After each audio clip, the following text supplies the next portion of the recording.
salam Malaysia. Madani kembali bersama dengan saya Ash untuk segmen Ekspresi Selangor FM edisi 1 Jun 2023. Dan kepada anda semua yang sekarang ini yang dah follow Facebook kami Selangor FM 100.9, anda sebenarnya dah terima notification yang sekarang ini kami tengah live dekat Facebook Selangor FM 100.9. Sebab apa? Petang ni kita ada Hello Selangor, di mana hari ini kita akan bincangkan mengenai nilai ringgit dipengaruhi faktor luar bersama dengan tetamu kita Profesor Madya Dr. Nur Adli Rizwan Shah, Muhammad Adali, pensyarah kanan Fakulti Ekonomi dan Muamalat USIM. Assalamualaikum. Alhamdulillah. Dengar jelas Doktor? Dengar, Alhamdulillah. Loud and clear Okey, sihat Doktor Okey, semua dah makan, semua ready Alhamdulillah. Jadi topik hari ni yang kita tengah bincangkan ni apa yang tengah berlaku sekarang lah kan. Dekat TV1 tadi pun bincang topik yang lebih kurang sama. Dan untuk pembukaan lah topik kita pada hari ini, nilai ringgit dipengaruhi faktor luar. Dan kita dapat saksikan baru-baru ni ada kejatuhan ringgit Malaysia berbanding USD. Apa sebenarnya yang menyebabkan kejatuhan ringgit Malaysia sekarang ni yang sedang berlaku ni?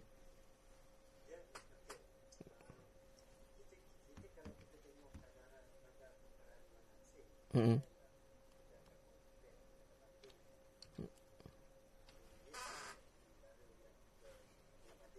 Hmm.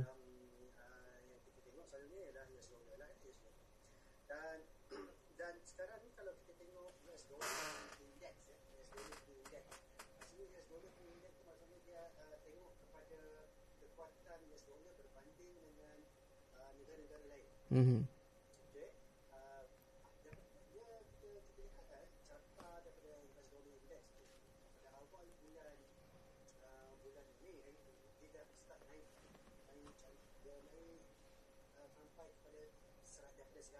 Kepada 104 mata. Okey, dari 100 ke 104 mata. Jadi maksudnya secara umum dia maksudnya menguat. Okey, dia menguat. Tapi kalau kita bandingkan kita punya ringgit pula, okey, bukan kita punya ringgit ni lemah tapi disebabkan US dollar tu menguat, tu yang nampak kita punya pun nampak macam jatuh.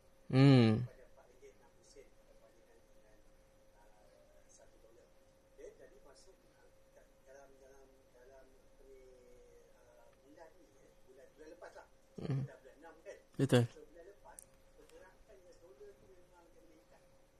Okey, dia meningkat. Kalau dia meningkat, kita pula macam terbaliklah. Okey, terbalik sebab kita punya currency ni sebab dia menguat, kita nampak macam lemah lah. Tapi sebenarnya kita punya ekonomi secara dalaman kita ni bergerak macam biasa. Dia bergerak macam biasa. So dia tak ada masalah dalam ekonomi dalaman. Tapi sekarang ni faktor luaran lah. US sekarang ni dia ada masalah tentang siling hutang dia. Siling hutang dia banyak hutang dia tu, dan sekarang ni dia tengah berbincang lah sama ada nak naikkan siling dia ataupun tidak kan. Jadi banyak benda faktor-faktor contoh lain faktor geopolitik.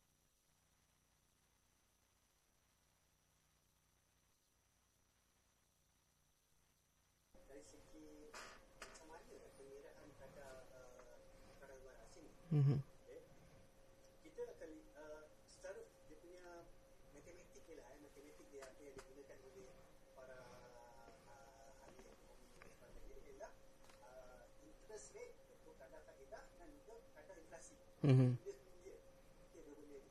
So maksudnya kita akan bandingkan kadar faedah di negara kita berbanding kadar faedah di negara lain, dan juga kadar inflasi negara kita berbanding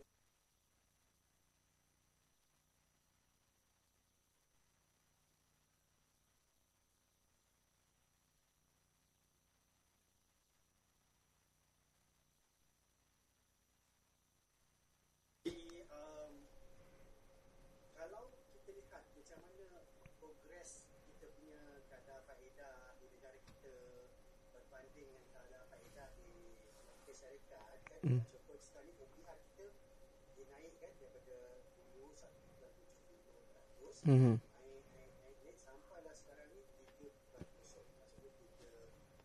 Itu kadar OPR kita bangunan polisi dia. Tapi kalau kita lihat kadar Federal Reserve di Amerika Syarikat, kadarnya telah dinaikkan juga, kali-kali lah sampai 10 kali naik lah dia orang. Telah dinaikkan sehingga 5.25%. Okay, 5.25% ataupun kita katakan di antara 5 sampai 5.25 lah. So, berbanding dengan Malaysia 2% basic. 2% basic. Okey, kenapa saya cerita tentang kadar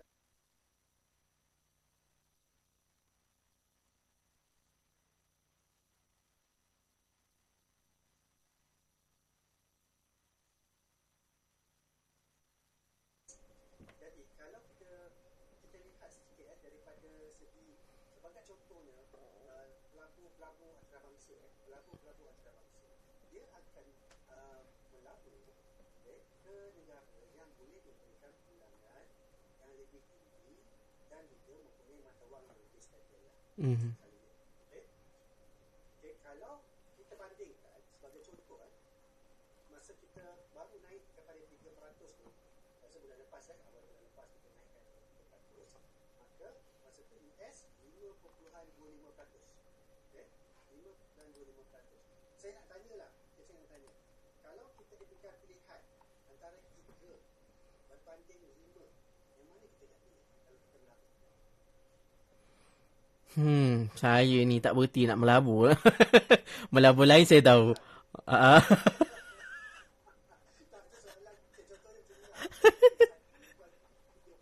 Ya.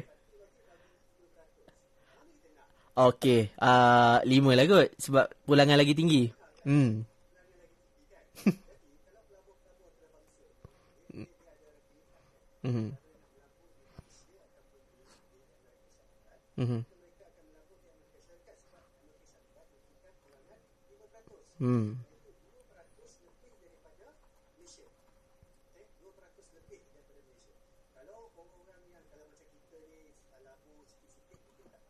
Tapi kalau dia berlaku ratus juta ke kan bilion ke, so 2% tu memberikan peranan yang besar kepada keuntungan.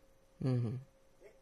Jadi apabila kita rentetan daripada contohnya keputusan pelabuh-pelabuh antarabangsa itu berlaku di contoh di Amerika Syarikat, maka permintaan kepada US dollar tu pun meningkat. Okay? Permintaan kepada US dollar meningkat. So apa akan jadi bila permintaan, kalau kita minta dia harga dia akan, tadi kalau barang kan harga akan meningkat kan. Sama juga kalau dalam mata wang ni, apabila kita banyak minta di US dollar, maka US dollar semakin menguat. Okay? Bukannya kita punya ekonomi tak bagus atau apa ke, tapi sebabkan permintaan kepada dia punya mata wang tu meningkat pada waktu itu. Kan? Pada waktu itu. Sebab tu kalau kita lihat pada bulan ini, permintaan indeks US dollar tu meningkat daripada 100 mata kepada 104. Okay? Salah satu faktor lah sebabkan mengapa permintaan antarabangsa mungkin meminta US dollar tu. Jadi bila dia dah permintaan dia tinggi, maka kadar barangnya semakin menguat bagi US dollar. Dari segi demand tu tinggi, jadi nampaklah dia macam kuat sikit. Betul tak? Betul. Okey, baik. Selepas ini kita nak teruskan lagi perbincangan untuk hari ini. Nilai ringgit dipengaruhi faktor luar untuk topik hari ini. Okey, kepada anda yang sekarang ni sedang menonton dekat Facebook Live Selangor FM 100.9, jangan lupa untuk tekan button like dan juga share bersama dengan rakan-rakan anda, terutamanya yang minat mengenai mata wang ni. Okey, banyak lagi akan dikongsikan selepas ini. Kita rehat untuk seketika. Dan kita lagu menanti selepas ini ada lagu Bunga Buai. Selepas ini kami kembali. Terus layan Selangor FM. Hello Selangor.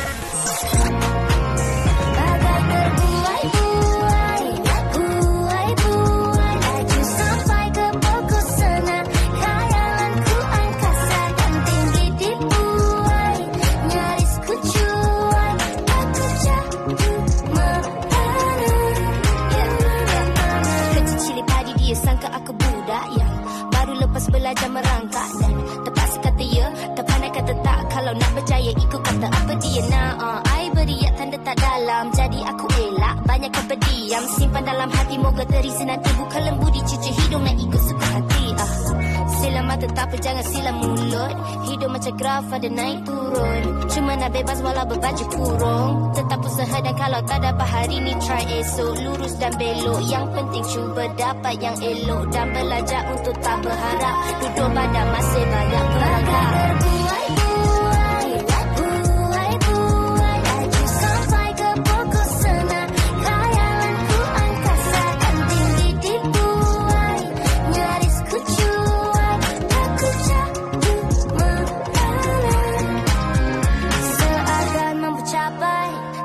Maliga semua siap singgah sana. Buai laju-laju lagi.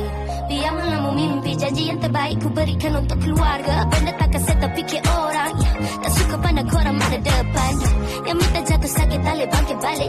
Beruntung doa mama Tuhan ku nak penuh sakti. Moga lindungilah daku nanti. Selama di bumi dengan sekalian. Patutnya makin jadi bersyukur. Mereka ada waktu tengah tak asyuk. Dah jelas bukan wang kertas buatkan buai ku asyik. Walau tersentuh takkan lama termenung.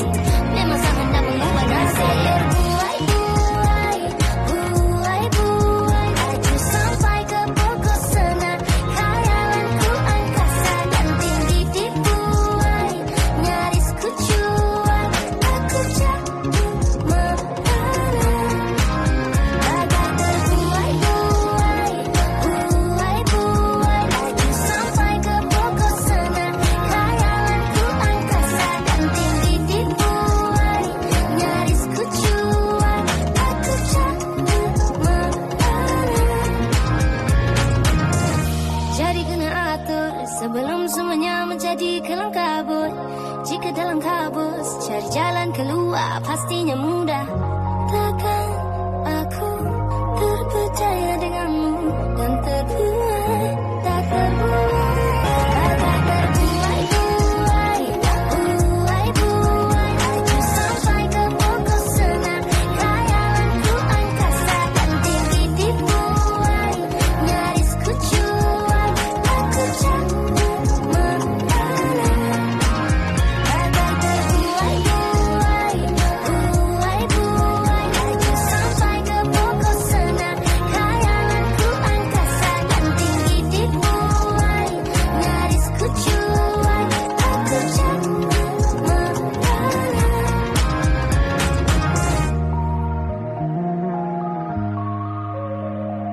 Itu dia persembahan daripada Bunga, lagunya Buai. Kembali lagi bersama dengan kami berdua dalam segmen Ekspresi Selangor FM.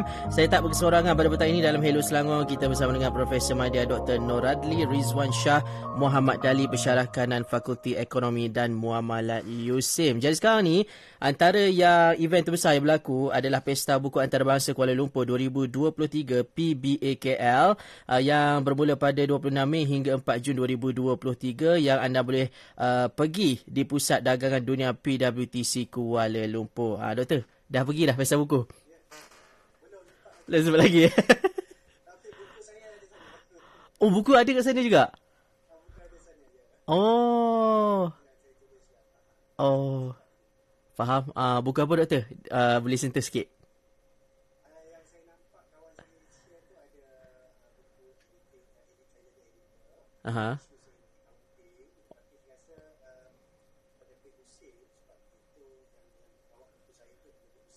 Aha.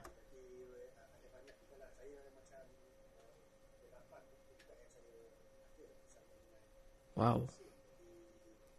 salah satu saya nampak dia lah. Saya tak pasti yang lain sama dia mau bawa. 8 buah buku banyak doktor Banyak betul. Okey doktor, kita nak sambunglah untuk topik petang ni. Nilai ringgit dipengaruhi faktor luar. Jadi tadi doktor dah terangkan bagaimana OPR yang dilaksanakan memang mempengaruhi kadar mata wang asing, dan juga macam mana pula dengan inflasi? Adakah inflasi ni memberi pengaruh yang kuat untuk nilai jatuh bangun nilai mata wang kita ni? Salah satu cara lah untuk bila kadar pertukaran wang asing, kita tengok kepada lima tadi, kadar interest kan. Di negara kita berbanding negara yang kita bandingkan. Dan juga kadar inflasi di negara kita berbanding dengan kadar inflasi di negara yang kita bandingkan. Dua tu memang dah termasuk di dalam pengiraan kadar tukaran asing. Dia maksudnya dia adalah salah satu elemen pengiraan. Jadi maksudnya kita punya duit ni, kita kalau kita nak banding dengan negara kita boleh tengok kepada kita dan pengawasan.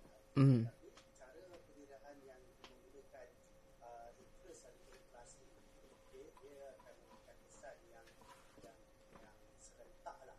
Sebab kalau contohnya inflasi tinggi di sebuah negara, maka bank negara, sesuatu negara lah akan cuba mengurangkan kadar inflasi dengan meningkatkan kadar faedah. Dia akan cuba meningkatkan kadar faedah untuk mengurangkan inflasi. Sebab apa? Bila ditingkatkan kadar faedah, dia akan mengurangkan kuasa beli rakyat. Jadi ini tidak akan sebagai ini teori monetary lah, teori polisi lah. Maksudnya bila dia kurang duit dia kan, dia terpaksa mengurangkan dia punya permintaan terhadap barang. Bila kurangnya permintaan terhadap barang tu, dia akan dapat kononnya dapat mengurangkan inflasi. Tapi sekarang ni inflasi harga dia naik je kan. Faham. Harga dia naik je. Dan maksudnya kadang-kadang kita pun persoalkan juga. Berkesanan kadang-kadang polisi monetary. Mungkin dia berkesan hanya jangka pendek, tapi jangka panjang macam mana? Perlu ada solusi juga jangka panjang macam mana kita nak mengawal harga misalnya.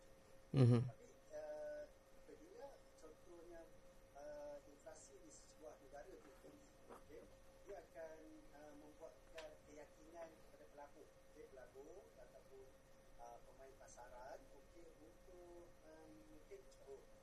inflasi di negara ini agak tinggi, mungkin ekonomi ini mungkin tidak stabil dan sebagainya. So dia akan mengurangkan maksudnya minat ataupun keinginan seorang pelabur tu untuk berlabur di sebuah negara yang mempunyai inflasi yang tinggi. Tapi Malaysia, inflasi kita tidaklah terlalu tinggi. Sedangkan kalau kita nak bandingkan dengan Amerika Syarikat, tinggi lagi Amerika Syarikat. Tinggi lagi Amerika Syarikat dengan kadar inflasi. So maksudnya kita masih lagi terkawal sebab pertamanya kita ada subsidi. Subsidi itu banyak memberikan peranan yang sangat banyak kepada mempengaruhi ataupun melambatkan inflasi kita. Maksudnya inflasi kita tak tinggi lah. Tapi kalau tak ada subsidi mungkin harga-harga barangan akan meningkat. Tapi dalam isu subsidi ni pula dia ada isu lain yang perlu kita bincangkan secara khusus lah. Okey. Dia adalah satu perbincangan yang agak-agak mendalam. dalam juga. Dia adalah satu perkara yang kita lihat kalau Bank Dunia ataupun IMF memang nakkan negara-negara seperti negara kita sebagai contoh negara yang membangun untuk merasionalisasikan subsidi ini, tapi kita kena tengok juga acuan kita kan. So maksudnya kita lihat pada maksudnya acuan kita ni, kita masih lagi memerlukan subsidi untuk golongan-golongan yang tertentu. Okey. Maksudnya inflasi ni akan memberikan kesan juga kepada kadar tukaran wang asing. Okey, baik, kepada anda yang nak bertanya soalan, boleh tanya soalan Dr. Ada boleh WhatsApp ke 0193304425. InsyaAllah doktor ni seorang pakar, apa saja soalan insyaAllah boleh bagi je. Kalau tak boleh jawab, masa yang lain. InsyaAllah. Lepas ini kita sambung lagi perbincangan. Fikirlah soalan apa nak tanya dengan doktor pada petang ini. Kita teruskan dulu hiburan kita pada petang ini. Persembahan daripada Tajul dan Afiq Syazwan, Malam Semakin Dingin. Terus layan Selangor FM.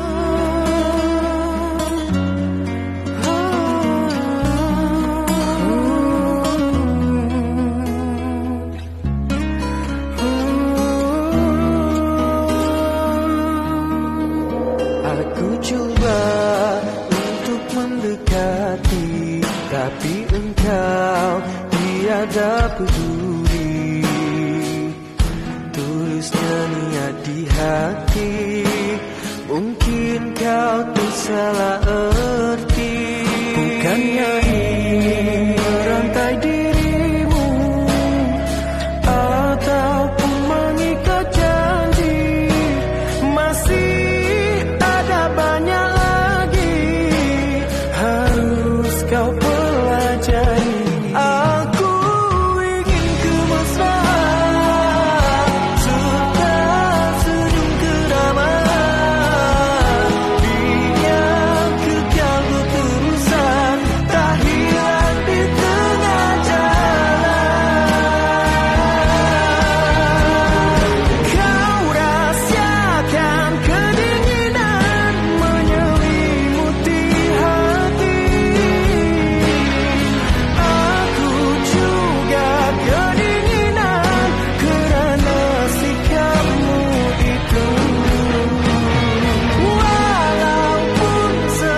panjang. Kedinginanku jauh bandingan dengan dirimu.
Malam semakin dingin. Kembali lagi bersama dengan saya Ash untuk Ekspresi Selangor FM. Kita masih lagi dalam Hello Selangor. Dompet kita topik hari ini, nilai ringgit dipengaruhi faktor luar, bersama Profesor Madya Dr. Nur Adli Rizwan Shah, Muhammad Dali, pensyarah kanan Fakulti Ekonomi, dan Muhammad Usim. Terima kasih buat rakan pendengar kita, Zasman Effendi, Iha Hamid, Cik Rembun Abbas.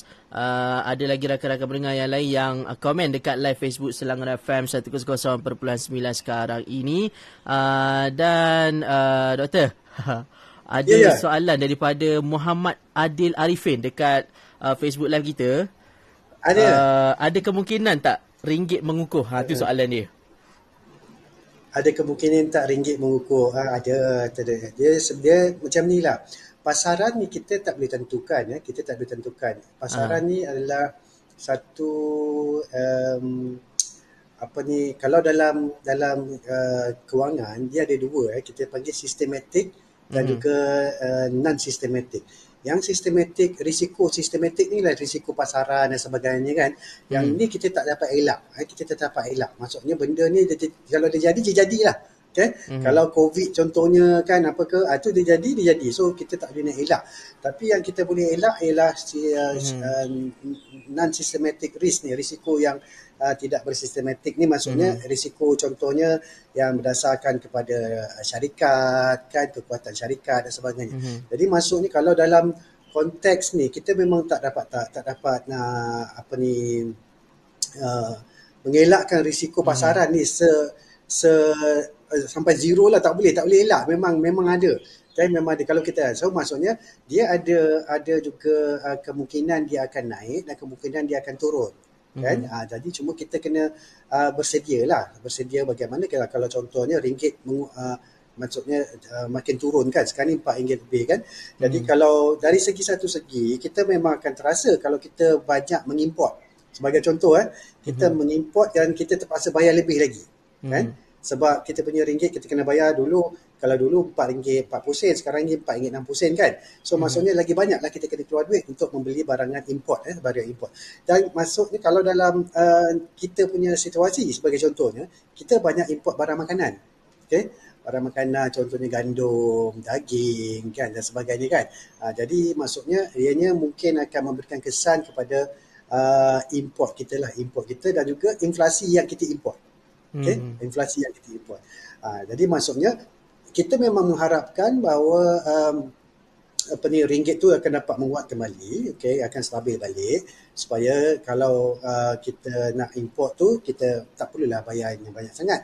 Tapi kalau dalam satu segi pula, kalau maksudnya ringgit masa tengah RM4.60 ni, okay, kita pula dapat mengeksport, dan kita dapat dalam US dollar, maka kita akan dapat untung yang lebih banyak kalau pengeksport lah. So kita akan dapat lebih untung yang lebih tinggi sebab kita punya pembayaran tu kita terima dalam US dollar kan. So dia ada maksudnya ada two side of the coins tu. Maksudnya dia ada dua side kan. So side yang macam ni, side macam tu lah. Tapi apa-apa pun risiko pasaran ni memang kita tak dapat elakkan lah. Gitu. Okey, baik doktor. Yang terakhir, yalah, nilai ringgit memang akan sentiasa lah ada naik turun dia dan sebagainya. Mungkin dari segi kita preparation sebagai rakyat Malaysia dan juga mungkin dari segi perspektif kerajaan, apa yang perlu dilakukan lah untuk kita menangani, at least kita boleh tangani lah dari segi isu nilai ringgit tu masa naik masa turun, lifestyle macam ni, masa turun macam ni. Boleh doktor bagi suggestion sikit?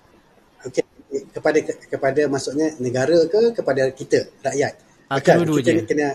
Kedua-dua. Okey, kalau untuk kita kerajaan sebagai contohnya negara kita lah, Malaysia lah, kita kena pastikan bahawa kita mempunyai kestabilan ekonomi.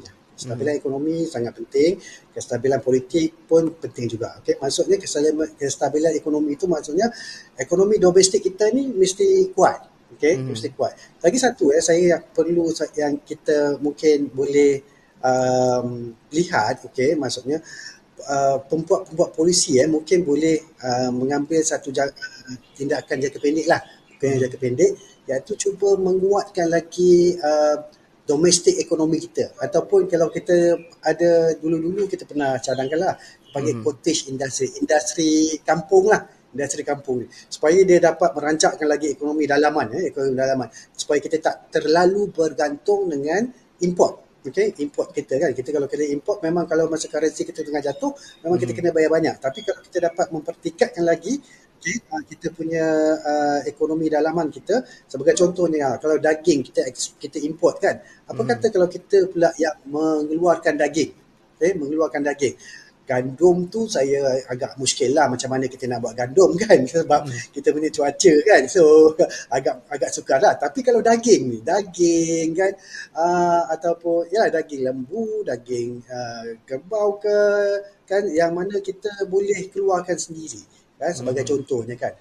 Jadi mungkin dekat sini kita kena mempertingkatkan lagi domestik ekonomi domestik kita.